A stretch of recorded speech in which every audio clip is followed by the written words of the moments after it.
ज़रा हटके में खुशामदीद। शाहज़ेब जिलानी का सलाम कबूल कीजिए। मेरे साथ हैं वसतुल्लाह ख़ान और ज़रार खोड़ो। रूस से डिस्काउंटेड रेट पर तेल पाकिस्तान पहुंच गया इस वीकेंड पे। इसका मुल्क को क्या फ़ायदा होगा नहीं होगा, इस पर कुछ बहस है। हम प्रोग्राम में इस पर डिस्कशन करेंगे। इसके अलावा इसहाक डार साहब ने भी वीकेंड पे एक शोशा छोड़ा है कि हम कर्ज़ों की रीशेड्यूलिंग की तरफ जा सकते हैं, जिससे कुछ ममालिक जो हैं जो हमें कर्ज़ देते हैं या इदारे जो हैं वो थोड़े से हिल गए हैं।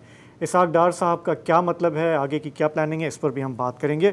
लेकिन पहले ज़िक्र इस समुद्री तूफ़ान का जो सिंध की जानिब और भारतीय गुजरात की जानिब बढ़ रहा है। इसका नाम है बिपरजॉय और ये बांग्लादेश ने ये नाम रखा और बंगाली में इसका मतलब है तबाही या कुदरती आफत के, जो कि ये बिल्कुल है, नज़र भी आ रहा है।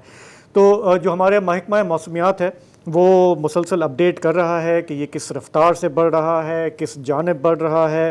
ये कहा गया है कि इस वक्त जो इसकी शिद्दत है उसमें जो लहरें उठ रही हैं समुद्री तूफ़ान की वो 35 से 40 फिट बुलंद हैं। हुकाम का कहना है कि ये 15 जून को यानी कि परसों दोपहर तक सिंध में केटी बंदर और भारतीय गुजरात के इलाकों से टकरा सकता है।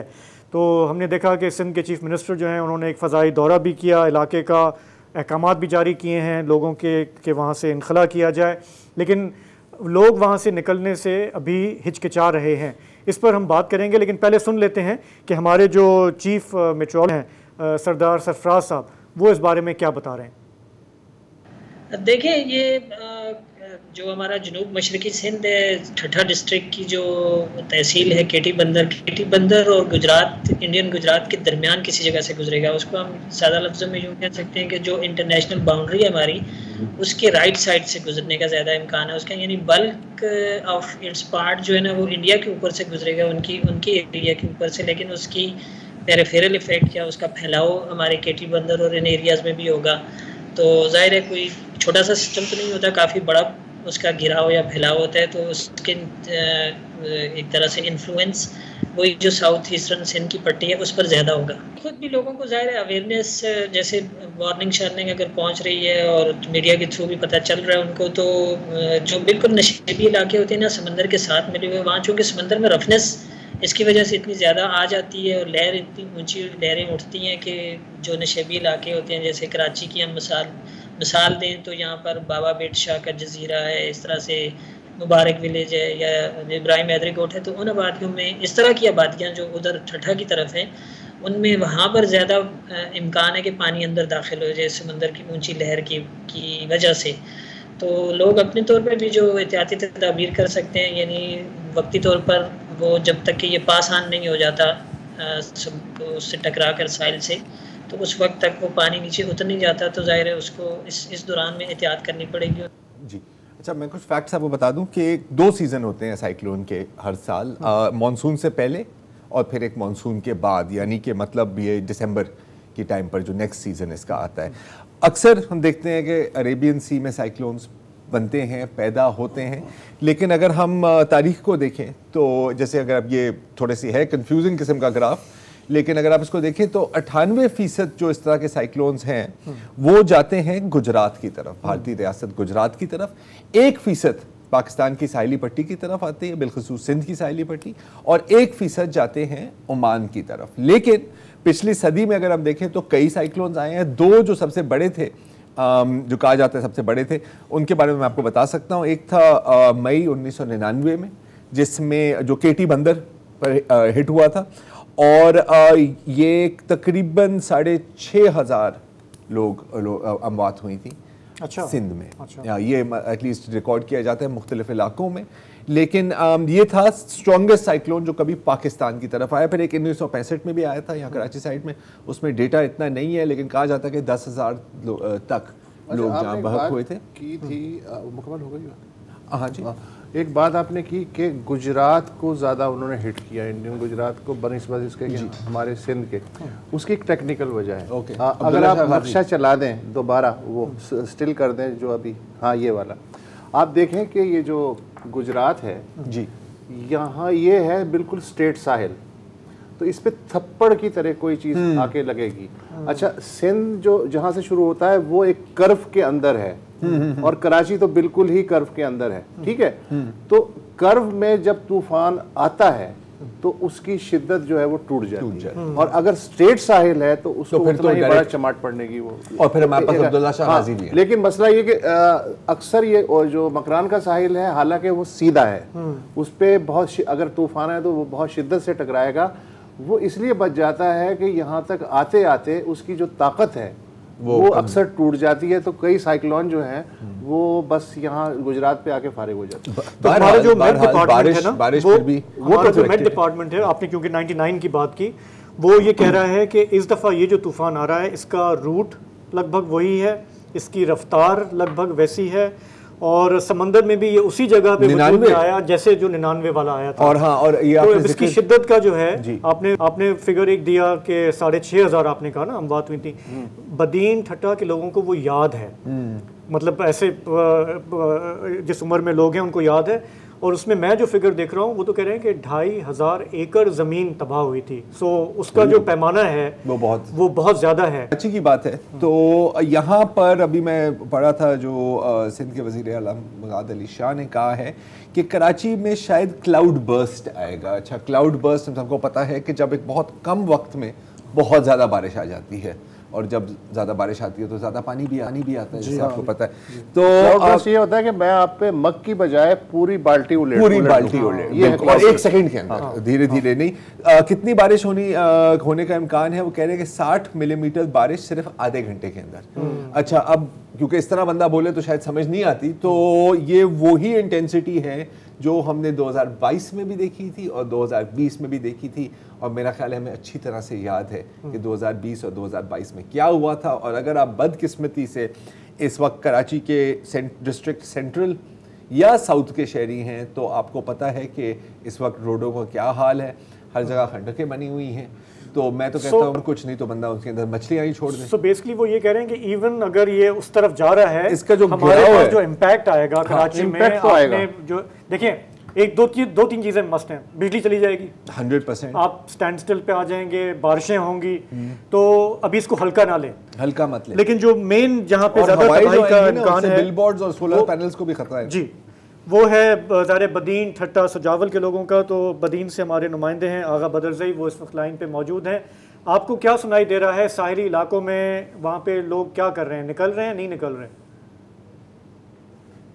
जी सर, साहिली इलाकों में इंतजामिया की जानिब से तो अहकाम जारी कर दिए गए हैं, लेकिन जो इलाका मकीन है, जो माही गिर हैं, उनका यही कहना है कि इंतजामिया की जानिब से अहकाम तो जारी कर दिए गए हैं, लेकिन उस पर कोई भी अमली इक़दाम नहीं किए जा रहे। उनका यही कहना है कि जो हमारे माइग्रेट जो समंदर में शिकार के लिए गए हुए हैं उनको भी वापस बुलाने के लिए कोई भी ऐसे कोई ठोस इक़दाम नहीं किए गए।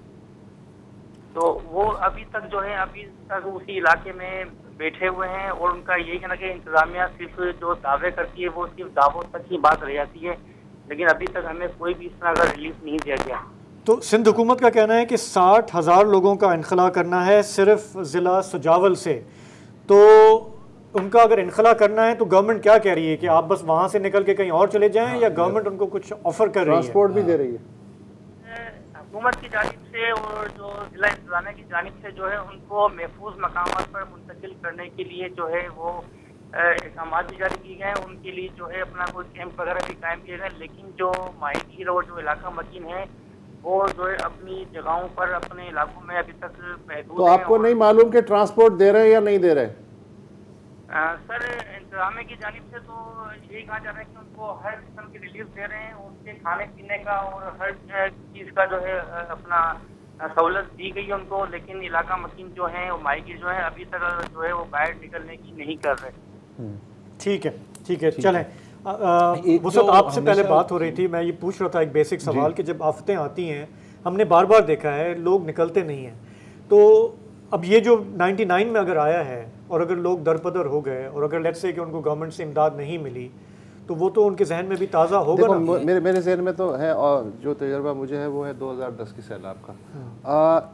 जो इलाकों के लोग हैं उनकी एक ही तरह की जहनीत होती है कि रियासत पे तो किसी को एतबार नहीं है। वो अच्छा, रियासत भी जो है वो धनिया पी के सोई रहती है और आखिरी हफ्ते में जिसको निकालना हो उस तक पैगाम पहुंचता है और बाज़ औक़ात तो 2 दिन पहले पहुंचता है कि भाई साहब निकलें। यार अब उतनी देर में नहीं निकल सकते। अच्छा, ये कोई शहरी इलाके तो नहीं है, उनके पास माल मवेशी हैं जी, वो कहते हैं माल मवेशियों का क्या करें। अच्छा, ये कहते छोड़ दो। अरे कैसे छोड़ दें यार, वो सब कुछ उससे बेहतर है कि वो वहाँ बैठे बैठे मर जाए। इसलिए कि अगर माल मवेशी पीछे छोड़ दिए तो वो तो कैंपों में जाके उनको तो ये भी नहीं पता कि अगली शाम का खाना मिलेगा, कोई साफ पानी मिलेगा। आपने खुद देखा है सिंध में जो 2023 में 2022 में क्या 33-34 लाख लोग बाहर निकल आए और आधी स्टोरियां तो आई नहीं यार, इसलिए कि मीडिया का फोकस इस्लामाबाद, लाहौर, कराची पे था। अर्बन मीडिया है हमारा, तो आधी स्टोरियां तो आई नहीं कि उन पे बीती क्या और किस सूरत हाल में उन्होंने बच्चे जने, उन्हें मुस्तकिल क्या 1-1 महीने तक चावल खाने पड़े, बच्चों की क्या हालत हुई, ये तो आती नहीं है। तो लेकिन उनको पता है, जिन पे मुसीबत आनी है उनको पता है कि उनके साथ क्या हाल होना है, तो वो कहते हैं यार वहाँ भी मरना है तो यहीं मर जाते। इसमें ये भी दिलचस्प है, मेरी जब अभी आगा बदरज़ई से बात हो रही थी, उन्होंने कहा कि जो हमारे सिंधी टीवी चैनल हैं वो जाके वहाँ पे कवरेज कर रहे हैं, लेकिन आपका सो कॉल मेन स्ट्रीम मीडिया जो है वो अभी नहीं जा रहा। जब तबाही आ जाएगी उसके बाद शायद अवेयरनेस फिर अच्छे मिलते हैं। हाँ, तो बहरहाल इस पर हम नज़र रखेंगे कि कल परसों भी क्या से होती है। यहाँ पे एक छोटा सा ब्रेक लेते हैं।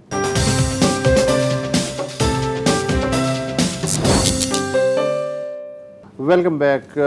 ये तो बच्चा जानता है कि पाकिस्तान की जो तवानाई की ज़रूरियात हैं, यानी डीज़ल, पेट्रोल, मिट्टी का तेल वगैरह, उसका 80% हम बाहर से मंगवाते हैं। हमारी जो सालाना खपत है उसके हिसाब से हमारा जो इंपोर्ट बिल है सिर्फ तवानाई का वो $10 अरब के लगभग है।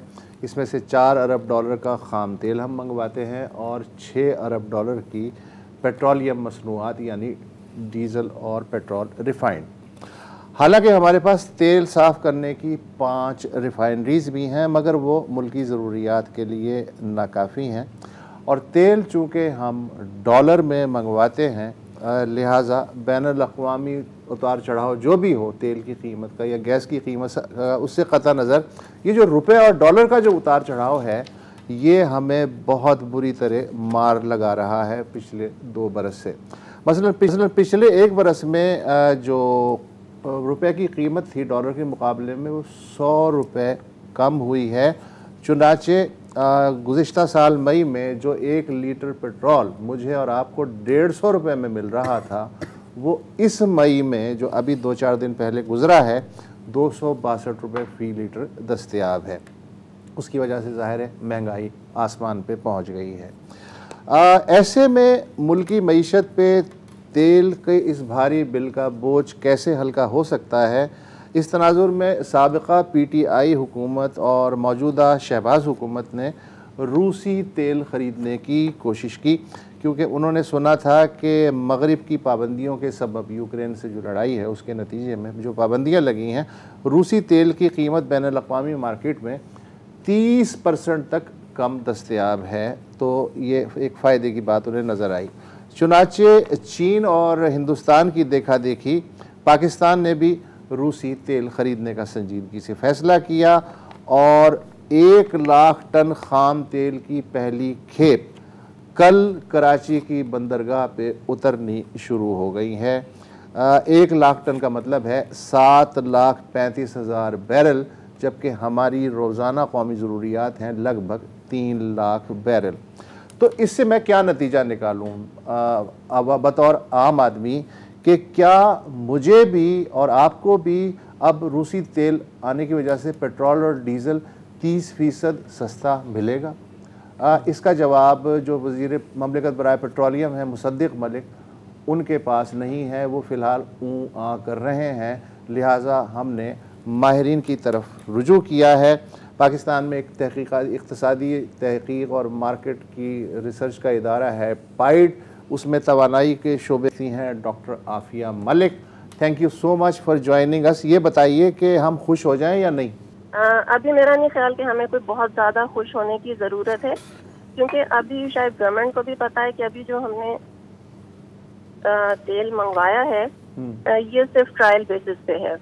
और ये आपको ये पता होगा कि पहले हमारी क्योंकि जो रिफाइनरी, तभी आपने खुद भी जिक्र किया कि एक तो रिफाइनिंग कैपेसिटी कम है, और दूसरी बात ये कि हमारी रिफाइनरीज जो है वो अकस्टम है to Arabian oil which is a light crude oil. और जो हम रशिया से जो हम ऑयल अभी हम इंपोर्ट कर रहे हैं वो है हार्ड क्रूड। और ये जो हार्ड क्रूड है इट इज बेसिकली इससे जो हमारी प्रोडक्ट्स निकलेंगी, जो रिफाइनरीज प्रोसेस अगर कर लेती हैं, पहली बात तो ये कि उनके लिए प्रोसेस करना मुश्किल होगा क्योंकि वो कस्टम नहीं है इस वाले क्रूड ऑयल के, लेकिन अगर वो सक्सेसफुल हो जाती हैं तो जो प्रोडक्ट आएगी हमारे पास वो है फर्नेस ऑयल। और फर्नेस ऑयल जो है ना वो बेसिकली इस्तेमाल होता है पावर जनरेशन कंपनीज में। और पावर जनरेशन में अब फर्नेस ऑयल की जो डिमांड है अब वो पिछले कुछ सालों से बहुत कम हो गई है। और जो हमारा पावर सेक्टर का जो प्लान है उसके मुताबिक IG सेट, इसका शायद आप लोगों ने जिक्र भी सुना होगा, उसके मुताबिक अगले साल से जो फर्नेस ऑयल पे पावर जनरेशन है वो बिल्कुल जीरो हो जाएगी। तो इसका मतलब है कि अगर फर्नेस ऑयल की हमारी डिमांड ही बिल्कुल ख़त्म हो जाएगी तो जो हमने इस रशियन क्रूड से जो हमने प्रोडक्ट बनानी है उसकी डिमांड ही नहीं होगी। सबसे पहली बात तो ये सिर्फ फर्नेस ऑयल नहीं, थोड़ा बहुत अगर कामयाब हो जाते हैं तो डीजल की भी प्रोडक्शन होगी, लेकिन वो बहुत कम मिकदार में होगी। मेनली जो है इससे वो फर्नेस ऑयल प्रोड्यूस होगा। और दूसरी बात ये कि जो अभी करंटली जो फर्नेस ऑयल हमारी रिफाइनरीज प्रोड्यूस कर रही हैं उसकी भी डिमांड उनको जो है ना वो उसके लिए बायस ढूंढ रहे हैं, क्योंकि बायस नहीं मिल रहे, क्योंकि अब जाहिर है पावर जनरेशन में उसकी डिमांड कम हो गई है तो उसकी वो नहीं है। तो ये कहना कि इसका डायरेक्टली जो है वो कंज्यूमर। अच्छा डॉक्टर आफिया, मैं यहाँ एक और चीज़ आपसे जानना चाह रहा हूँ इसी की कंटिन्यूटी में जो आपने बात की है। ये बात दुरुस्त है कि हमारी जो रिफाइनरीज हैं वो हिस्टोरिकली जो गल्फ ऑयल है जिसमें सल्फर की मिकदार कम होती है वो साफ़ करने की आदी हैं। और ये बात भी दुरुस्त है कि फर्नेस ऑयल बनाया जा सकता है रशियन तेल से भी, और ईरानी तेल के बारे में भी मैं यही सुनता हूँ। और ये बात भी दुरुस्त है कि इंडिया जो 40% ऑयल रूस से इस वक्त ख़रीद रहा है उसकी रिफाइनरीज जो हैं उनमें डीप कन्वर्जन टेक्नोलॉजी की वजह से वो इस काबिल हैं कि वो डीजल और पेट्रोल ज़्यादा मिकदार में हासिल कर सकें, और हमारे पास ऐसा नहीं है। लेकिन जो पाकिस्तान रिफाइनरी है उसके जो CEO हैं जाहिद मीर, उनका ये कहना है कि हमारे पास डीप कन्वर्जन अपग्रेड की टेक्नोलॉजी की पॉलिसी हुक्मरानों के मेज़ पे रखी हुई है, सिर्फ मंजूर होने का इंतज़ार है। ये तो उन्होंने कहा, लेकिन वजीर पेट्रोलियम मुसद्दिक मलिक कह रहे हैं कि रूसी खाम तेल को रिफाइन करने के लिए हमें रिफाइनरीज में किसी एडजस्टमेंट की ज़रूरत नहीं है। ये जो खिचड़ी पक रही है इस पर आप क्या कह रही हैं? नहीं नहीं नहीं नहीं, बिल्कुल सही कह रहे हैं। वो जो जाहिर मीर साहब ने जो कहा है वो बिल्कुल दुरुस्त कहा है कि वो रिफाइनरी पॉलिसी जो है इनकी मेज पे पड़ी हुई है, और ये बहुत अरसे से रिफाइनरीज इस बारे में बात भी कर रही हैं कि उसको अगर पॉलिसी वो अप्रूव हो भी जाती है तो उसके बाद भी चंद साल तक इन रिफाइनरीज को जो है ना उसमें यानी उस टेक्नोलॉजी में मूव करने के लिए भी कुछ कई साल दरकार होंगे। लेकिन उससे पहले यही बात है कि पहले वो पॉलिसी अप्रूव हो। और रिफाइनरीज की एक डिमांड ये भी है कि उस वक्त तक हमसे फर्नेस ऑयल खरीदा जाए, लेकिन फर्नेस ऑयल की डिमांड ही नहीं है तो वो क्यों खरीदेगी, कौन खरीदेगा उनसे। तो इस वक्त अगर पाकिस्तान रशिया से कोई फ़ायदा लेना भी चाहता है ना तो हमारे पास एक वाहिद ऑप्शन ये है कि हम डायरेक्टली उनसे पेट्रोलियम प्रोडक्ट्स इंपोर्ट करें, ना कि हम क्रूड ऑयल इंपोर्ट करें। और इंडिया कर रहा है, चाइना कर रहा है, और अब बल्कि ये वाली कंट्रीज ने ज़्यादा करना शुरू कर दिया, क्योंकि पहले तो मेनली जो रशियन पेट्रोलियम प्रोडक्ट्स की जो थी एक्सपोर्ट वो हो रही थी यूरोप, और वो ये यूक्रेन क्राइसिस के बाद वहाँ पे डिमांड खत्म हो गई है। तो अब रशिया को भी जाहिर है वो अब चाइना और इंडिया उससे फ़ायदा उठा रहे हैं। तो पाकिस्तान भी अगर चाहता है कि अब कंज्यूमर्स के लिए कुछ फ़ायदा उठाना, पाकिस्तानी गवर्नमेंट तो उसको चाहिए कि वो क्रूड ऑयल की बजाय पेट्रोलियम प्रोडक्ट जो है वो डायरेक्टली रशिया से इंपोर्ट करने की बात करें, तो उससे फिर ये है कि कंज्यूमर को फायदा हो सकता है। लेकिन अभी इमीडिएटली मेरा नहीं ख्याल कि इससे इस पर कोई फायदा होगा। और वो अभी आपने खुद भी बता दिया कि हमारे पास जो है अभी रिफाइनरीज की भी वो नहीं है, और जब तक वो रिफाइनरी पॉलिसी अप्रूव नहीं होती उस वक्त तक कुछ भी नहीं हो सकेगा। अच्छा डॉक्टर साहिबा, लेकिन ज़ाहिर कि जैसे आपने अभी खुद कहा था कि ये एक ट्रायल रन है और अभी ज़ाहिर बहुत चीज़ें करनी है, पॉलिसी की आपने बात कर ली, लेकिन बज़ाहिर एक बड़ी लेमैन पर्सपेक्टिव से ही अगर हम डाइवर्सिफाई करें अपनी इंपोर्ट के सोर्सेज को तो ये तो एक पॉजिटिव बात ही होगी ना। आगे जाते हुए। अच्छा, लेकिन ये इसका जवाब डॉक्टर साहिबा अगर आप वक्फे के बाद दे दें तो भी ग्रेटफुल। एक वक्फा लेना है।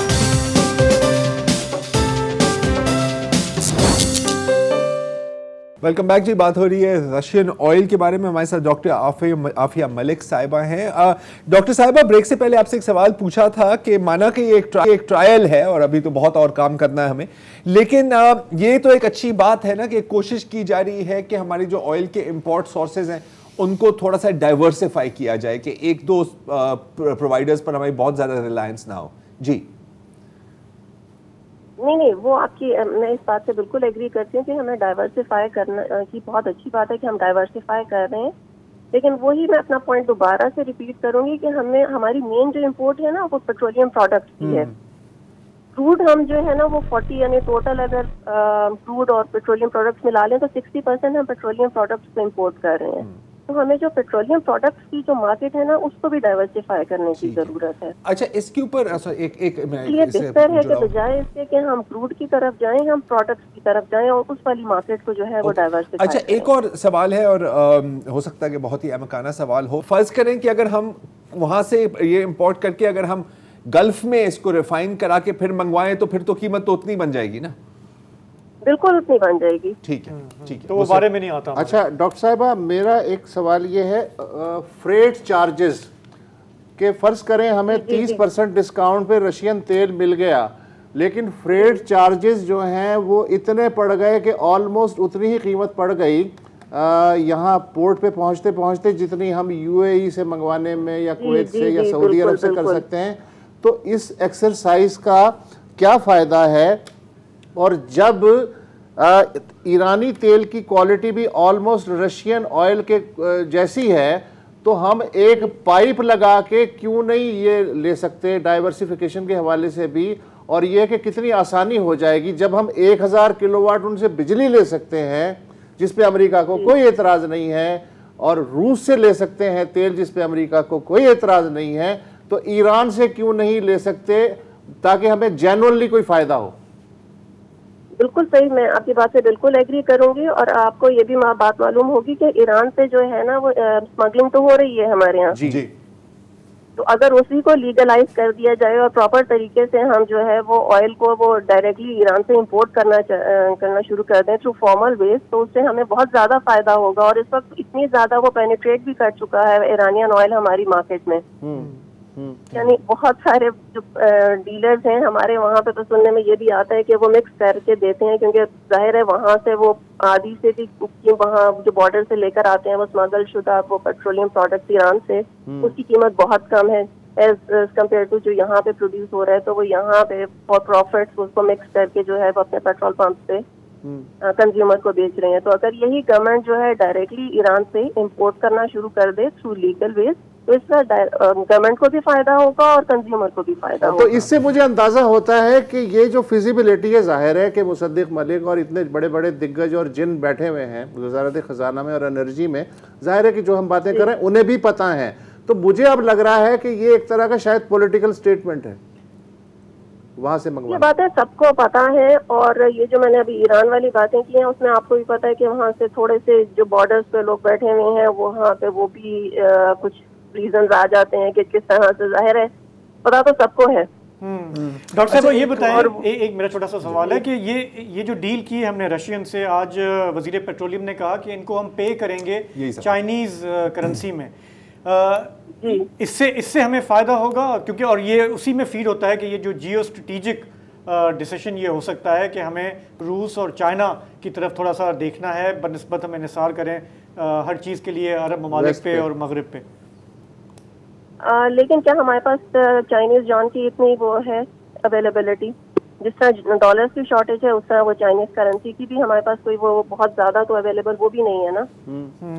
लेकिन उसका मतलब उसका तरीका ये होगा, उसका तरीका शायद ये होगा कि जी चीनी बैंक से कहें कि भाई हमें डायरेक्ट कर्जा देने की बजाय इतने युआन रशिया को दे दे। बिल्कुल ये हो सकता है, लेकिन एक पॉसिबिलिटी जो गवर्नमेंट जिस पे गौर कर रही है वो ज्यादा बेहतर है कि अगर हम बार्टर ट्रेड की तरफ जाएं, यानी हम उनसे जो है वो ऑयल इंपोर्ट करें और उसके बदले में जो है हम यहाँ से इन गुड्स जो है उनको रिप्लेस करें, इंस्टेड ऑफ करेंसी में हम ट्रेड करने के हम बार्टर ट्रेड करें जो हमारी, क्योंकि अभी भी हम रशिया को जो है वो कुछ टेक्सटाइल के प्रोडक्ट्स कर रहे हैं, एक्सपोर्ट कर रहे हैं, लेदर के प्रोडक्ट्स कर रहे हैं, कुछ सिट्रस वगैरह भी जाता है, तो वो वाली पॉसिबिलिटी ज़्यादा बेहतर होगी instead of going for the currency.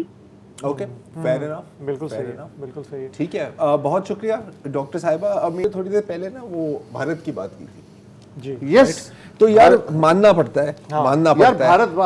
Bharat देखो, कारोबारी हो तो ऐसा हो, कारोबारी हो तो ऐसा। वो क्या करते हैं, अगर फर्ज करें कि 30% डिस्काउंट पे रशियन तेल इंडिया ने लिया, अच्छा, और वो बल्क में ले रहे हैं, 40% जो तेल आ रहा है बाहर से, 40% रशियन है, वो पुराना लेते आए हैं और पुराना लेता है, और उनकी रिफाइनरीज भी उस पर डिजाइन है, और अब जो है वो डीप रिफाइनिंग जो टेक्नोलॉजी है वो भी उनके पास है। जामनगर में उनकी जो सबसे बड़ी रिफाइनरी, मेरे ख्याल दुनिया की 2-3 बड़ी रिफाइनरीज में से आती है, जिसमें आरामको का भी बड़ा पैसा लगा, तो वहाँ ये सारा कुछ मौजूद है।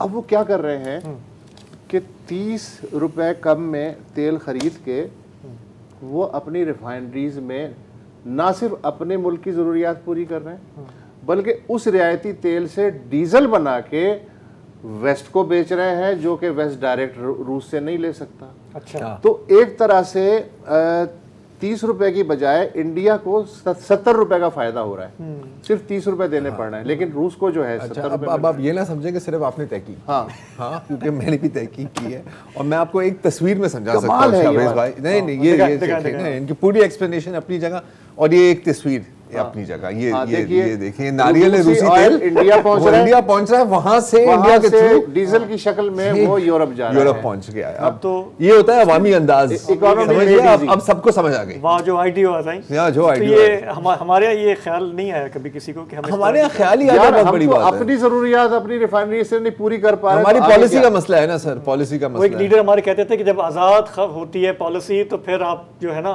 आप ये मामला कर सकते हैं, जब सियानी हो पॉलिसी। अच्छा, ये जो है ना, मैं जो डॉक्टर साहब से कह रहा था ना कि ये एक तरह का पॉलिटिकल स्टेटमेंट है कि तहरीक-ए-इंसाफ जो है उसने तो सिर्फ ज़बानी बातें की थी और हमने ये मंगवा भी लिया। देखो, एक तो ये, दूसरी बात ये है कि सियानपन ये है कि आप इतना लंबा चक्कर कटवा के वो फ्रेट उतना ही करवा के जो है तकरीबन उसी रेट पे आपको तेल पड़ रहा है यहाँ पे, और आप ईरान से क्यों नहीं ले रहे?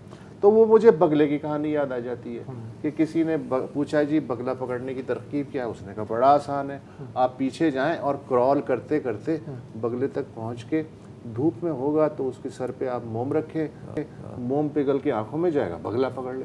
उसने कहा उस्ताद ये बता कि जब मैं बगले के इतना करीब पहुंच जाऊं कि सर पे मोम रखने के काबिल हूं, तो मैं सीधा उसे गर्दन पे ही क्यों ना हाथ डाल दूं? कहने लगे हाँ, हो तो ये भी सकता है, लेकिन ये उस्तादी तो नहीं हुई। अच्छा, और इसके अंदर आप एक चीज का हम ईरान से तेल ले सकते हैं रूस की बजाय, लेकिन उस्तादी तो एक और मसला है ना बॉस, एक और मसला है कि मोम की फैक्ट्री भी आपके भाई की है जिसको आप एक्चुअली कहते हैं ना मोमबत्ती माफिया। तो जब तक भाई का फायदा नहीं होगा, भाई क्यों काम करे? वैसे अभी तक एक चीज मोम कौन खरीदेगा फिर? एक चीज क्लियर नहीं हुई कि जब हमने कहा कि जी ये डिस्काउंटेड रेट पे आ रहा है, और अभी तक क्लियर नहीं है कि डिस्काउंटेड रेट क्या है, अभी तक बताया ही नहीं उन्होंने, बताया नहीं है। तो ये जो हम आदाद-ओ-शुमार की बात कर रहे हैं रेट की, ये हम मफरूजे पे बात कर रहे हैं कि ये कहीं महंगा तो नहीं पड़ रहा, हालांकि गवर्नमेंट को बताना चाहिए ना। हालांकि नहीं, ना बताए, हमने जो कहा है उसकी तरदीद कर दे यार। अभी तक पता नहीं कितने साल गुजर गए, अभी तक किसी को तो 100% ये भी नहीं समझ आया कि सीपैक किस नाम की चीज़ है। बिकॉज आपको याद होगा जब ओरिजिनली आया था तो सालों से मास्टर प्लान, किसी ने तो देखा मास्टर प्लान कभी? आपने देखा है मास्टर प्लान कभी? देखा है आपके मुल्क में जो 10 साल में तरक्की हुई है, मैं आपको दिखा सकता हूँ कहाँ पे रोड बने हैं, कहाँ पावर प्लांट लगे, कहाँ विंड मिल्स लगी हैं। आप मुझे मास्टर प्लान दिखा दे मुझे।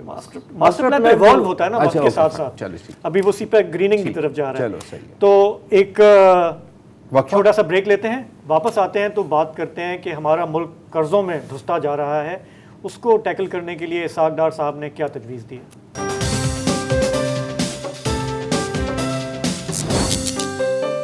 जी, तो पिछले हफ्ते बजट आया, उस पर आपने देखा कि बहुत सारा एनालिसिस चला। हमें ये पता है कि हमारा मुल्क जो है वो एक मकरूज़ मुल्क है, कर्ज़ों में धुसता जा रहा है। एक एक चीज़ जो हम करते हैं, जो अखराजात होते हैं हमारे, वो सब कर्ज़ पे हैं। तो वीकेंड पे फिर इसाक डार साहब ने जो इंटरव्यूज़ दिए, बातचीत की, तो उन्होंने एक ये इशारा दिया कि हम डेट रीस्ट्रक्चरिंग की तरफ जा सकते हैं। अब ये कुछ ऐसा ही है कि मेरी आमदनी ना होने के बराबर हो, टैक्स भी मैं ना देता हूँ, मैं उधार लेता हूँ, कभी मैं वसत से ले लूँ, कभी मैं ज़रार से ले लूँ, कभी मैं वली से ले लूँ, इनसे मैं लेके उनको उतार दूँ, कभी मैं बैंक से ले लूँ, और इस तरह से आपका कर्जा जो है, इसे कहते हैं टोपी घुमाना। हाँ, इसकी टोपी उसके सर, ठीक है ना। सो इन अ वे हम कुछ यही करते आ रहे हैं, हमारे दोस्त ममालिक से भी हम लेते हैं, उनको भी आसरा देते हैं, लेकिन इस मसले का लॉन्ग टर्म हल है क्या? क्योंकि हमें बार बार इकोनॉमिस्ट कहते हैं कि जी इस साल आपने बिलियंस का कर्ज चुकाना है, 3 साल में आपने 74 बिलियन का, उसकी कोई राह नज़र नहीं आती कि कैसे होगा। तो फिर बाज़ लोग कहते हैं कि जी रीशेड्यूल करें। अब रीशेड्यूल से क्या मुराद है? और जिन लोगों ने आपको कर्जे दिए हुए हैं उनके जहन में फिर क्या आता है कि ये रीशेड्यूलिंग का मतलब क्या है? क्या ये माफ़ कराना चाहते हैं, ये इसको सॉफ्टवेयर टर्म्स पे करना चाहते हैं? थोड़ा इसको समझते हैं।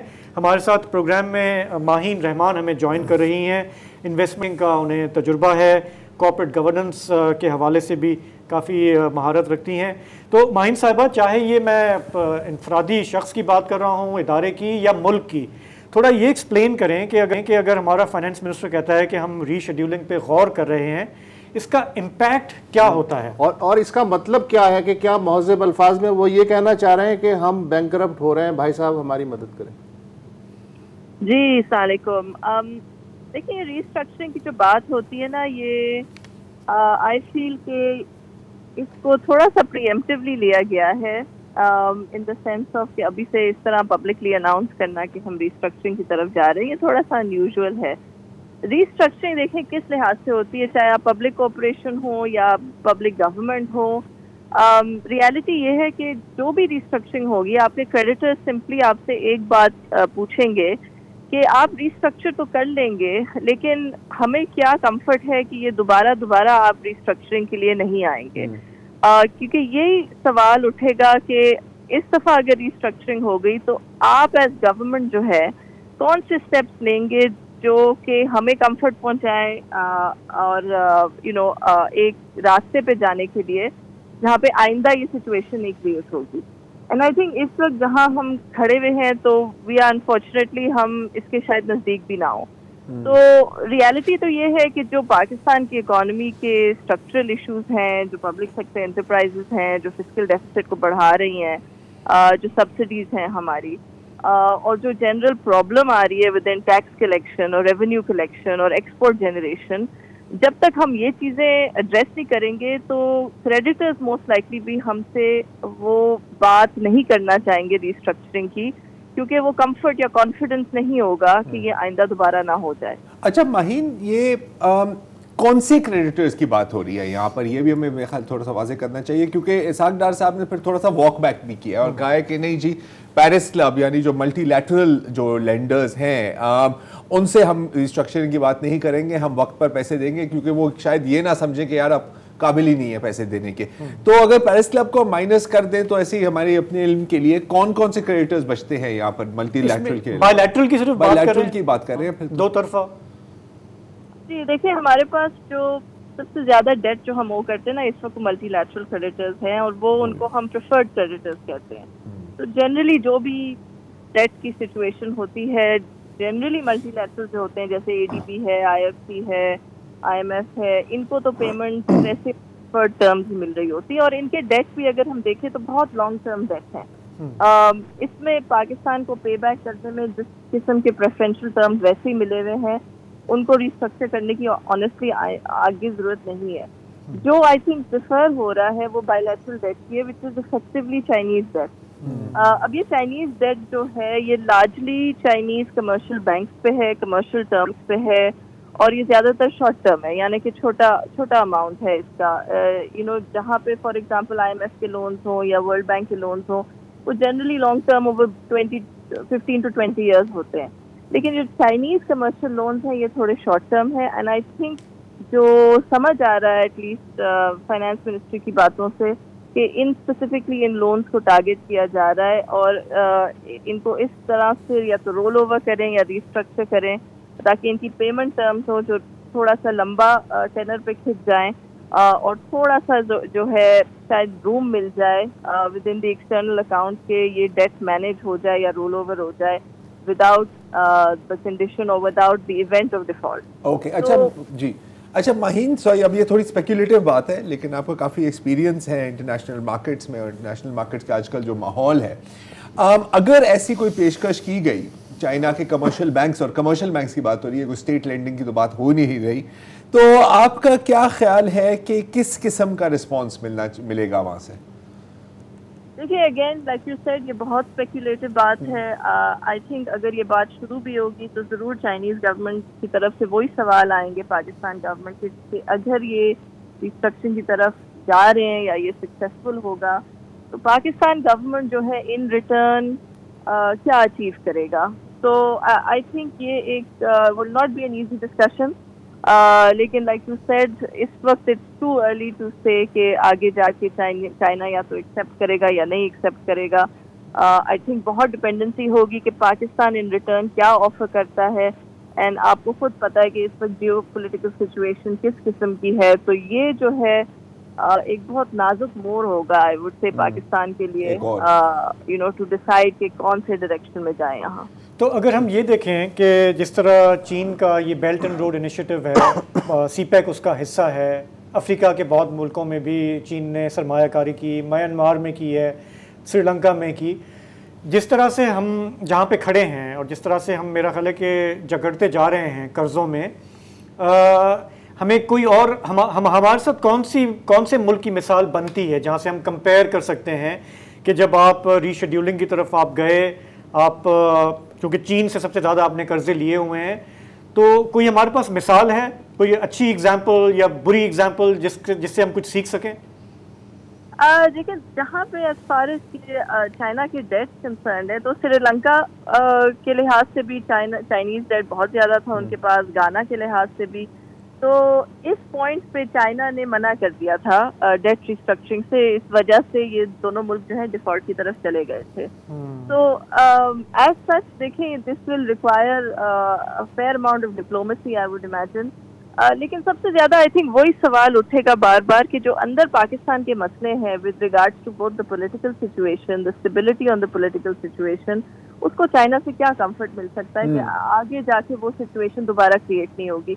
बिकॉज देखिए रियलिटी ये है कि हमारे यहाँ जो इकोनॉमिक साइकिल अब चलने लगा है वो पॉलिटिकल साइकिल से बिल्कुल टाई हो गया है। तो अगर हर 2-3 साल बाद अगेन ये डिसरप्शन होंगे तो फिर आगे जाके वही कंफर्ट नहीं मिल रहा, कॉन्फिडेंस नहीं मिल रहा हमारे इंटरनेशनल लेंडर्स को, और ना ही to be honest private businesses को वो कंफर्ट या कॉन्फिडेंस है कि वो डोमेस्टिकली इन्वेस्ट करें या फॉरेन इन्वेस्टमेंट आए।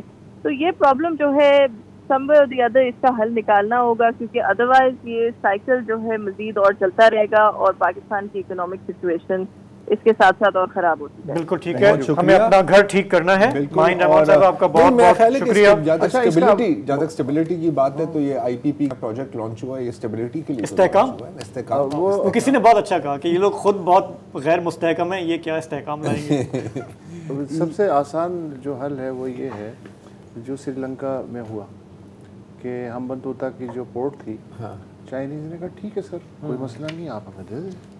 तो तो अब ये है कि अगर कोई बहुत इस तरह की नौबत आती है, अल्लाह करे ना आए, तो कहेंगे सर गवा दो। अच्छा ये जो श्रीलंका के पास ऑप्शन था कि चाइना को छोड़ के इंडिया के पास चला जाए, हमारे पास वो ऑप्शन नहीं। हाँ मैं अभी यहाँ आने वाला था कि देखो एक इंटरेस्टिंग बात ये भी है कि हालांकि चाइना और इंडिया की काफ़ी राइवलरी हो रही थी ऑन श्रीलंका, चीन ने कहा कि नहीं जी हम आपका डेट रिस्ट्रक्चर नहीं करते, नहीं तो अदरवाइज अगर मोटे मोटा सोचें तो कहेंगे कि यार this is a good opportunity चीन के लिए कि वो मजीद नहीं, फिर उन्होंने पोर्ट ले ली। नहीं पोर्ट का भी वो इतना क्लियर नहीं है बॉस, ऐसा नहीं है कि पीएलए ने लैंड किया और कहा नहीं ऐसा नहीं है, ऐसा नहीं है, उसके राइट्स नहीं, हाँ वो अपनी जगह। लेकिन अब आप ये भी तो देखें ना कि वहां पर भी श्रीलंका की भी अपनी जियो स्ट्रेटेजिक इंपॉर्टेंस है। ये मैं इसलिए कह रहा हूँ क्योंकि हमारे पास अभी ये बात की ना माइन साहिबा ने कि घूम फिर के आपको डिप्लोमेसी करनी होगी, लेकिन डिप्लोमेसी में आपको कुछ ऑफर भी तो करना होता है। जितना आपने पहले से दिया हुआ है, अभी आपके पास कोई जियो स्ट्रेटेजिक लोकेशन नहीं है बेचने की। हम कॉर्नर प्लॉट तो हैं सर, और वेस्ट ओपन है सर, कॉर्नर प्लॉट के इर्द गिर्द क्या आजकल घर ठीक करना है ना, वही बॉटम लाइन ये है। आपने अपनी पॉलिटिक्स को सॉर्ट आउट करना है, इकोनॉमी उसके साथ नथी है, फिर आप बाहर वालों से जरा सा आप तरीके से बात कर सकेंगे ना। तो यार मैं पॉजिटिव नोट पे अपने पॉजिटिव नोट ला रहा हूं। प्रोग्राम बंद करने के लिए कुछ ना कुछ तो चाहिए ना। Thank you so much. Thank you. मैं ये नहीं कहूंगा क्लीशेड गुफ्तगू पे हम बंद कर रहे हैं, लेकिन बहरहाल एक इनोवेशन तो है आइडियाज़ की, और कल फिर कोशिश करेंगे इसको और बेहतर बनाने की कोशिश करेंगे। फिलहाल इजाज़त दीजिए, खुदा हाफ़िज़।